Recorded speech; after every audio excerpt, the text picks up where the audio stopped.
ئەم کاتتان باش بیسەرانی هێژە لە ڕادیۆ دەنگی گەلەوە با یارمەتی هاوکارانم کەشتی هەواڵەکانی کاتژمێر 2 پێشکەش دەکەین.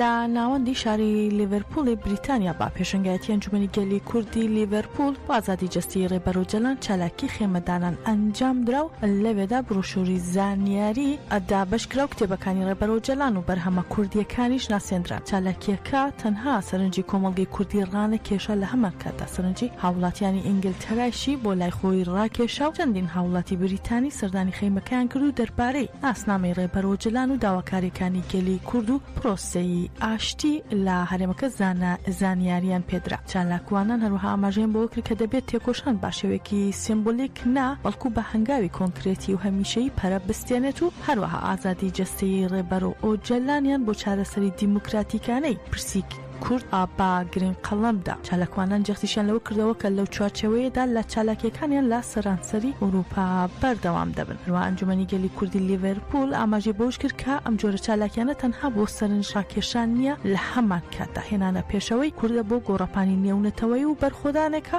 کە تێکۆشانی ئازادی ڕێبەرۆجەلان فراوانتر دەکات.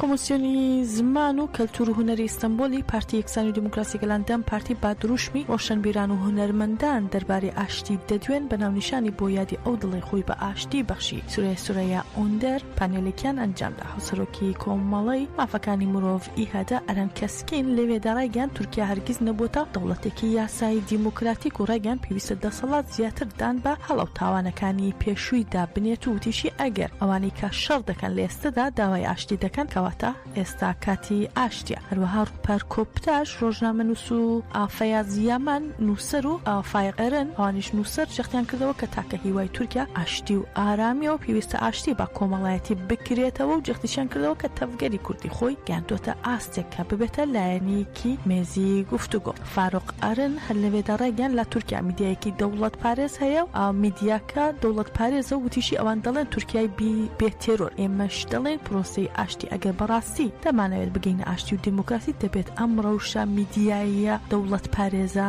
بگۆڕدرێت. هەپەگان نەڕەچە ناسنامەی 6 شەهیدی ئاشکرا کرد کە پێکەوە لە یەک کات و شوێندا لەنجامی هێرشی دوژمندا شەهید بوون و ئەڕاشیگیان هاوڕێیانمان دەنیز بریڤان دڵخواز فاراشین شەروان و ئارگەش ناوی خۆیان لە مێژووی تێکۆشانی ئازادیماندا نووسیەوە.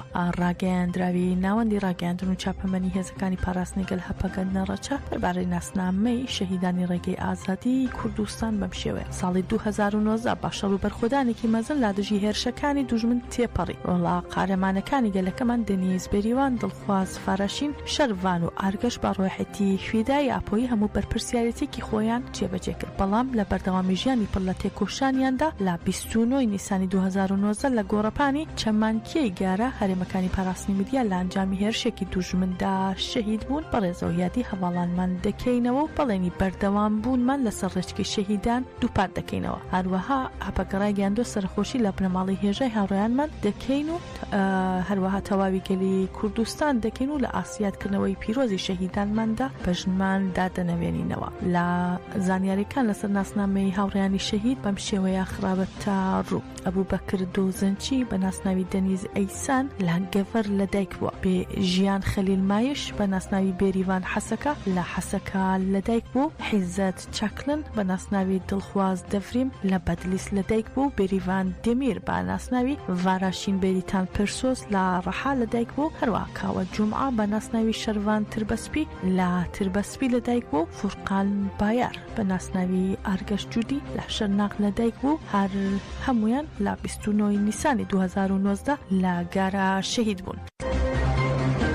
شەروانی هێزەکانی سووریای دیموکراتیک قەسەدا عەبدوڵڵا بە ناسناوی کەمال ئەڕۆح لە 9 کانونی یەکەمی 2024 لە دژی هێرشەکانی دەوڵەتی تورک و گروپە چەتەکانی لە سرین لە بەرخۆداندا شەهید بوو. هەروەها یەکێک لە فەرماندەکانی هێزەکانی پاراستنی گەلیش هەپەگە باهۆز زەردەشتیش باهۆز زەردەشت سەرحەد بە ناسناوی ئاڤین ئاتساک بە ناسناوی باهۆز زەردەشت سەرحەد لە 8 ئاداری 2025 لە هەرێمەکانی پاراستنی میدیا شەهید بوون کە لە مەراسمێکی شایستە لە زوریخی پایتەختی سوئیسرا یادکرانەوە. مەراسمەکە بە پێشەنگایەتی کۆمەڵی بنەماڵی شەهیدان کۆما و لە ناوەندی کۆمەڵگەی دیموکراتیکی کوردی سوریخ ئەنجام درا و لە مەراسمەکەدا بنەماڵی شەهیدان و کۆنسڵی دیموکراتیکی کوردی سوئیسرا جەدەکە سوئیسرا و نوێنەرانی کۆما و چەندین کوردستانی بەشدار بوون. وتەبێژی کۆما و مستەفا کەراهان لەوێ ڕایگەیاند لێرەین تاوەکو شەهیدان کە لە دژی نکۆڵیکردن ئاسیمیلاسیۆن و کۆمەڵکوژی سەریان نەوی نەکرد یاد بکەینەوە و وتیشی خاوەنداریتیکردنمان لە تێکۆشانی شەهیدانمان کە خۆیان بۆ فیداکردین بەڵێنی ئێمەیە بۆ ئەوان. لە مەراسمەکەدا لەسەر ژیان و تێکۆشانی شەهیدان بەڵگە فیلمێک نمایشدرا و باوتنەوەی دروشم یادکردنەوەکە کۆتایی پێهات. سەرۆکی هۆز و کەسایەتیەکانی دەیرەزور و ڕەقا لە بەیاننامەیەکدا ڕایانگەیاندووە بە هەموو توانامانەوە پشتیوانی قەسەدە دەکەین. دوای ئەوەی لە چەند ڕۆژی ڕابردوو بەیاننامەیەکی هەڵبەسترا و لە میدیا دیجیتالە جیاوازەکان بڵاوبەوە ئاماژە بۆ کرابوو کە هۆزەکانی دەیرەزور و ڕەقا پشتیوانی لە سوورایەکی ناوەندی دەکەن و دژی قەسەدە دەوەستنەوە. هەر زوو هۆزەکان سەرجەم دەنگۆکان ڕەت دەکەنەوە و پشتیوانی خۆیان بۆ قەسەدە دووپات دەکەنەوە. لە بەیاننامەکەدا کە واژۆی 12 هۆزی دەیرەزور و ڕەقەی لەسەرە ئاماژە بۆ ئەوە کراوە کە بە هەموو جۆرێک دروستکردنی دووبەرەکی و فیتنە لە نێوان ئێمە و قەسەدە ڕەت دەکەینەوە کە ئاماژ لێ یەکتەنگی کۆمەڵایەتی و سەقامگیری ناوچەکەیە. جەختیشیان لە پاراستنی دەستکەوتەکان کردوتەوە و دەڵێن با قوربانی و شەهیدانی هەمووان توانیمانە سەقامگیری و پێکەوژیان لە ناوچەکانی خۆبەڕێوەبەری باکوور و ڕۆژهەڵاتی سووریا بەدی بێنین.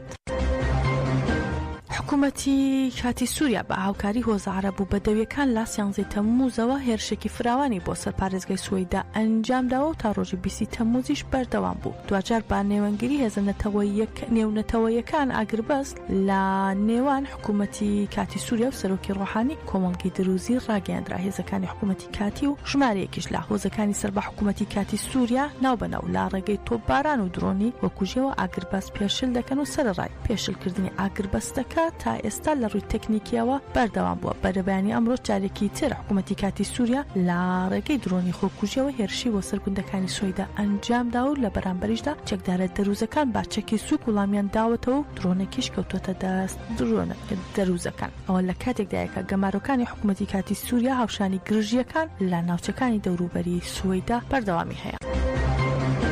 باگوێرەی ڕێکخراوی ژینگە دۆستانی زاگرۆس چیاکۆ یوسف نژاد یەکێک لەو ژینگە پارێزانەی کە بەشداری لە کوژانەوەی ئاگراکەی دارستانەکانی چیای ئاوێری سینەدا کردبوو بە سەختی بریندار بوو لە نەخۆشخانە شەی ڕابردوو گیانی لە دەستدا. ئەمە دەبێتە دووەمی ژینگە پارێز کە لە ڕووداوی ئاگرکەوتنەوەی دارستانەکانی چیای ئاوێری سنەی ئەم ساڵ گیانی لە دەست بدا. ژینگە پارێز حەمید مورادی پارێزەر و بەرپرسی ئەنجومەنی شنەی نەوژینی کوردستان کە ئەویش پێشتر لە ڕووداوەکە بریندار بوو ڕۆژی هەینی بە هۆی سەختی برینیەکانیەوە گیانی لە دەستدا. هەروەها ڕۆژی پێنجشەممە جێی ئاماژەی ڕۆژی پێنجشەممە 24 تەمموز ئاگرێکی فراوان چای ئاوێری سنەی گرتەوە بەهۆیەوە زیاتر لە 150 هێکتار دارستان و پوش و پاوان سووتان و تا ئێستاش بۆ کاری ئاگرکەوتنەکەی دارستانەکانی چای ئاوێری شاری سنە ڕانەگەیاندراوە. جێ ئاماژێ لە ساڵی 2010ەوە ژینگە پارێز لە کاتی کوژانەوەی ئاگری دارستانەکان لە مەریوان پاوا کامیاران و سنە لە ڕۆژهەڵاتی کوردستان گیانیان لەدەستداوە.